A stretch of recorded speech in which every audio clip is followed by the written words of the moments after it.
మాతృదేవో భవ. మీరందరూ పిల్లలు, మీరు నేర్చుకోవలసిన మొట్టమొదటి నియమం ఏది అంటే అమ్మని గౌరవించడం నేర్చుకోండి. అమ్మకి నమస్కారం చెయ్యండి. మీరు పాఠశాలకి వచ్చేటప్పుడు అమ్మకి నమస్కారం చేసి రావడం మీకు అలవాటైతే మీ అమ్మగారి కన్నా మీకు అత్యంత ప్రేమతో ఆశీర్వచనం చెయ్యగలిగిన వ్యక్తి ఈ సృష్టిలో వేరొకరుండరు. ప్రాణం పోయేటప్పుడు కూడా మీరు వృద్ధిలోకి రావాలని కోరుకునే ఏకైక వ్యక్తి ఎవరైనా ఉంటే తల్లి ఒక్కతే. అంత గొప్పది అమ్మ. బాలమురళీకృష్ణ గారి తల్లి ఆయన పుట్టిన 10 రోజుల్లో మరణించారు. ఆయన వ్రాసుకున్నారు, నన్ను కనడానికే మా అమ్మ పుట్టిందేమో అని రాసుకున్నారు. భారత ప్రధానమంత్రి నరేంద్ర మోదీ గారు ఈ మధ్యకాలంలో ఒక విదేశీ ఛానల్కి ఇచ్చిన ఇంటర్వ్యూ మీరు చూసి ఉంటారు. అసలు నేను ఆశ్చర్యపోయాను ఆయన చెప్పిన మాటలు విని. నిరుపేద కుటుంబంలో పుట్టారు. వాళ్ళ అమ్మగారు అంత కష్టించి పనిచేసేవారు, వాళ్ళ నాన్నగారు కూడా అంత కష్టపడి పనిచేసేవారు. ఆయన ఆ ఇంటర్వ్యూలో ఒక మాట అన్నారు, అసలు నాకు బూట్లు వేసుకోవడం అంటే తెలియదు, కానీ బూట్లు లేవన్న పేదరికం మా మనసుకి అందకుండా మా అమ్మ పెంచింది. అంటే ఉన్నదానిలో అంత తృప్తిగా బ్రతకడం మా అమ్మ నేర్పింది. మాకిది లేదు, మేము చేతకాని వాళ్ళం, మేము వెనకపడిపోయాం అన్న భావన కలిగితే ఉత్సాహం రాదు. అటువంటి భావన కలగకుండా ఎప్పుడూ ఉన్నదానితో తృప్తిగా పరమ సంతోషంగా గడిపాం. అన్నదమ్ములు, అక్క చెల్లెళ్ళు అందరం కలిసి అని ఆయన ఇంటర్వ్యూ చేస్తున్న వ్యక్తి వంక తిరిగి, ఇప్పుడు మన ఇద్దరం కూర్చున్న గది కన్నా కిటికీ లేని ఒకే తలుపు ఉన్న చిన్న గదిలో కలిసి మిలిసి బతికి పడుకుని పెరిగి పెద్దవాడినైన వాడిని చెప్పుకున్నారు. అటువంటి మహోత్కృష్టమైన వ్యక్తులు కూడా తల్లికి తండ్రికి అంత గౌరవం ఇచ్చారు. సందర్భం కాబట్టి ప్రస్తావిస్తున్నాను. మన గౌరవ ముఖ్యమంత్రి నారా చంద్రబాబు నాయుడు గారు స్వయంగా ఒక వ్యాసం రాశారు. తల్లికి జేజే, తండ్రికి జేజే, గురువుకు జేజే అని ఒక పుస్తకం ఉంది. ఆ పుస్తకంలో బహుశా నాకు జ్ఞాపకం ఉంటే 3వ వ్యాసం అనుకుంటాను. ఆ వ్యాసంలో ఆయన ఒక విషయం ప్రస్తావన చేశారు. వాళ్ళ అమ్మగారి పేరు అమ్మಣ್ಣమ్మ గారు. ఆవిడ చిన్నతనంలో చంద్రబాబు నాయుడు గారిని పిలిచి ఒక కథ చెప్పారట. ఒరే నాన్న, మనిషి కష్టపడాలి. ఎందుకు కష్టపడాలో తెలుసా? ఒకరింట్లో ఒక పంది, ఒక నక్క 2 ఉండేవి. ఆ పంది చాలా కష్టపడి పనిచేసి మధ్యాహ్నం ఇంటికి భోజనానికి వచ్చేది. నక్క పని చేయడం మానేసి చెరుకు తోటల్లో తిరుగుతూ ఊళలు వేస్తూ వచ్చే ముందు బురదలో పొర్లాడి వచ్చేది. పంది ఒళ్ళు కడుక్కుని వచ్చేది. ఇంటికొచ్చి శుభ్రంగా ఉన్న పందిని చూసి ఇదేం పని చేయలేదనుకుని మంచినీళ్లు మాత్రమే పోసేవాడు యజమాని. నక్క ఒంటి నిండా బురదంటించుకోవడం చూసి ఇది బాగా కష్టపడింది అనుకుని బాగా దానికి తిండి పెట్టేవాడు. మోసం ఎన్నాళ్ళు దాగుతుంది? కొన్నాళ్ళకి ఎవరు కష్టపడుతున్నారో తెలిసిపోయింది. తెలిసిపోయిన తర్వాత నక్కని కొట్టి తరిమేసి పందికి తన పిల్లనిచ్చి పెళ్లి చేసి ఇల్లరికం అల్లుడిగా తెచ్చుకున్నాడు రా, ఇంటి పనివాడు ఇంటల్లుడయ్యాడు రా. కష్టపడినవాడు వెనక్కి తిరిగి చూడడు జీవితంలో. కష్టపడడం నేర్చుకో అని మా అమ్మ నాకు చిన్నతనంలో చెప్పింది. మా అమ్మ చెప్పిన కథ నా జీవితానికి దిశానిర్దేశం చేసింది. ఆనాటికి ఈనాటికి ఏనాటికి నాకే కాదు మా ఊరంతటికి అదే భగవద్గీత. నేను యథాతథంగా ఆయన వ్రాసిన వ్యాసంలో మాటలే చెప్తున్నాను. ఆ మాటలే నాకు స్ఫూర్తి. ఇప్పటికీ కష్టపడడం నాకు అంత సంతోషం. ఆ కష్టపడడం అన్నది నేను మా అమ్మగారి దగ్గర నేర్చుకున్నాను. ఆ కష్టపడే ఇవాళ ఈ స్థితికి వచ్చాను.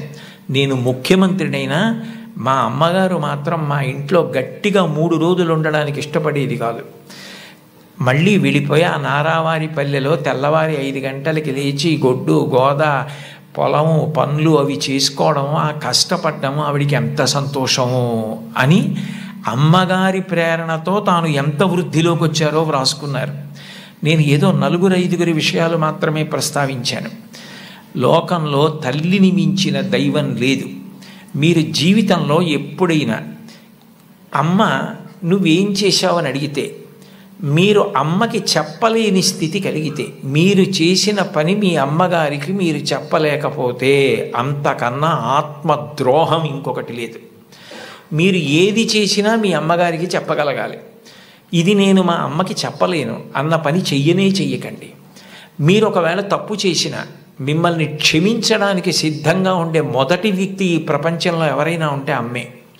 అమ్మకి చెప్పకుండా ఉండకండి.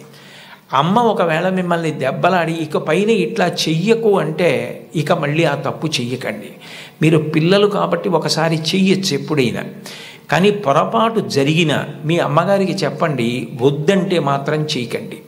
బహుశः కుటుంబం దగ్గరే నైతిక విలువలు మొదలవుతాయి. కుటుంబ విలువల గురించి ప్రస్తావన చెయ్యండి అని చెప్పి తన అనుభవంతో ఆయన నాకు సూచన చేయడానికి కారణం అదే అయి ఉంటుంది.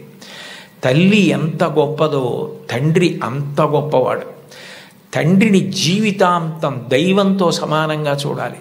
పితృదేవో భవ, భగవంతుడే తండ్రి రూపంలో ఉన్నాడు. వేదంలో యజుర్వేదంలో అష్టమానువాకంలో రుద్రాధ్యాయంలో అంటారు, నమ శంకరాయ చ మయస్కరాయ చ నమ శివాయ చ శివతరాయ చ అని. మన కంటికి కనపడని భగవంతుడు తండ్రి రూపంలో ఇంట్లో తిరుగుతున్నాడు. ఎప్పుడు బిడ్డ వృద్ధిలోకి రావాలని అహరహం కోరుకునేవాడు ఎవరైనా ఉంటే తండ్రి. తను ఎంత కష్టపడనివ్వండి ఆయన బెంగపెట్టుకోడు. కానీ ఆయన కోరుకునేది ఒకటే, పుత్రాది చేత్ పరాజయం. తను ఎంత కీర్తి సంపాదించినా తనకన్నా కూడా కీర్తివంతుడు కొడుకై, ఈయనకన్నా ఈయన కొడుకు గొప్పవాడండి అనిపించుకొని కొడుకు చేతిలో ఓడిపోతాట తండ్రి ఆనందపడిపోతాట. అంటే తండ్రికి ఈ కొడుకు పట్ల ఎంత ప్రేమ ఉంటుందో చూడండి. ఈ సందర్భం వచ్చింది కాబట్టి మీకు ఒక విషయం మనవి చేస్తాను. నేను ఒకప్పుడు విశాఖపట్నంలో ధర్మసోపానాల మీద ప్రసంగాలు చేస్తున్నాను. ఆ రోజుల్లో విశాఖపట్నంలో ఉన్న పాఠశాలల్లో ఉన్న విద్యార్థులకి మా నాన్నగారు అన్న విషయం మీద మాట్లాడమని వ్యాసరచన పోటీ నిర్వహించారు. వ్యాసరచన పోటీ నిర్వహిస్తే కొన్ని వందల మంది పిల్లలు పాల్గొన్నారు. అందులో 10 పేపర్లు చిట్ట చివర సెలెక్ట్ చేసి నాకు పంపించారు. ఇందులో ఫస్ట్, సెకండ్, థర్డ్ ప్రైజులు నిర్ణయించమని.